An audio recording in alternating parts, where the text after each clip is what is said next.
It's time to talk about the Buffalo Sabres already, so welcome back to the channel. If you've been here before, welcome if you're new.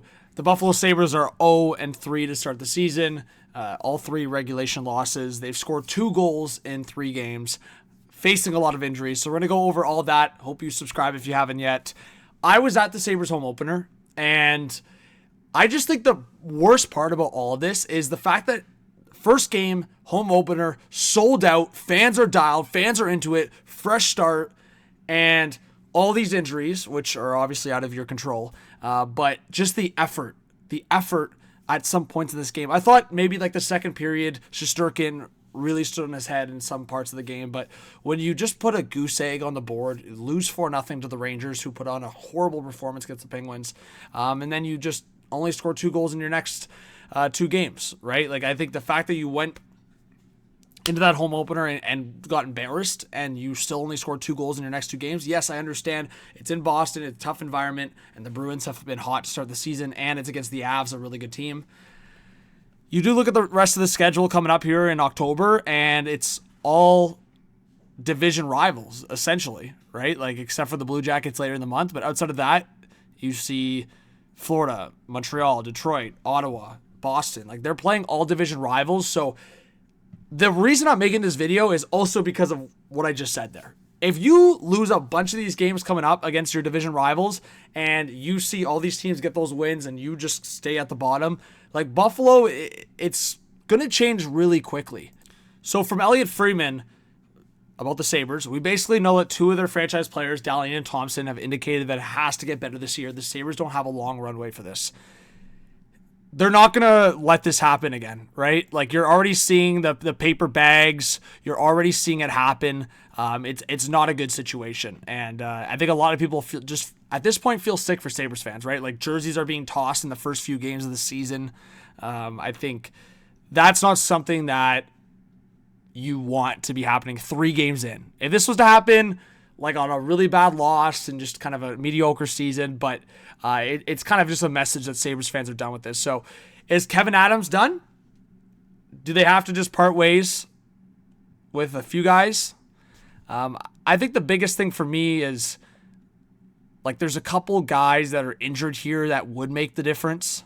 Like, when you went into the home opener and I saw no Power, like no Benson, like those are big pieces. And obviously no Luukkonen to start the year is also big too. I would love to hear from Sabres fans on their thoughts on Lindy Ruff, of course, like a legendary name in the history of the Buffalo Sabres. So that's a tough situation to kind of go through. But you just see like even Jay here goes through some of his thoughts. I think, and I tweeted it out if you guys want to go check it out, the fact that they traded Cousins for Norris was one of the worst things I had ever seen. I thought it was pretty bad, like in terms of overall value to get like what they got for Peterka, but I was like, you know what? They got 2 needs. Like, I actually like Josh Stone a lot. I actually think the fact that they didn't get the value that I expected, but still got 2 players I love that are fits for this team, like Kesselring, again, another guy that got injured to start the year, going to be out week to week, and then Josh Stone's looked good. Like, Josh Stone's one of the positive signs of this team right now. And I do want to bring Sabres fans onto the channel to kind of talk about this, but it's bad, guys. It is bad. And I can't wrap my head around it. I really can't. And even the Bernard Docker part of that trade, the Cousins trade, like, he could have been used right now. Like, I just have so many problems with the decisions that the Sabres have made. You know what? The Ryan McLeod one is probably the one where you can look at right now, and it's benefited the Sabres for sure. Like, you got to appreciate what Ryan McLeod brings. But there's just so many things up and down the Sabres lineup. Injuries are out of the control of, obviously, management and the team. So, like, you can't be mad at the team for that scenario. But Josh Norris, I don't know what the Sabres were thinking. And now it looks even worse that he's going to be out for weeks to months again. Like, he cannot stay healthy. And Dylan Cousins, to me, a right shot center, the skill set he has, there could have been some patience there, right? I understand it's a tough situation. Like, you look at the Sam Reinhart trade, you look at different trades. Like, the value sometimes is just tough to get for guys that are in a bad situation that won out, that are underwhelming, but you just know they're going to go to a different team and end up being great or be good. And Cousins is going to stay healthy and Norris is not, and there just won't be a comparison for that. So, like, you look on Puckpedia, it's all people are talking about is the Buffalo Sabres trades. And Tage Thompson, for me, guys, I think we're going to talk about Tage Thompson potentially being dealt at some point if it continues down this road. Of course, it can be turned around, but I think between Tage and Alex Tuch, there's a likely scenario one of those guys are gone. I just don't think you're trading Rasmus Dahlin. I think it would be an outright crazy bidding war, and I think Sabres fans would completely give up on this team for good if they traded another franchise generational talent after the Eichel situation. And the Eichel situation is very different because of the medical stuff and all that, but you could not have a scenario where you lose Rasmus Dahlin or have to move Rasmus Dahlin. You just can't. You make the guy happy. You do whatever you can to keep that guy for a Sabre for life. It's just very simple. So Tage and Tuch, as great as those players are, if you can get a haul for both those players, if the season's going completely sideways, it's something you consider, because at this point, those two guys are not generational forward talents. And if the Sabres, in any capacity, could get a shot at getting a Gavin McKenna, yeah, that's pretty legit. That would be pretty legit. So we'll see what happens here with the Sabres, but these are some of the trades I'm already seeing, like Alex Tuch potentially to like Colorado and Carolina. Those teams make a lot of sense for me. But again, to me, you'd have to get multiple first-round picks. You'd have to get a couple legit prospects. And then you flip those pieces hopefully at some point. But I know Sabres fans have talked about, like, they don't want prospects. They don't want picks. It's going to be a tough situation with Alex Tuch, because Tuch either wants to be in Buffalo or he doesn't. Like, to me, it's beyond, there's no conversation of, like, success or a conversation of, like, just a great team.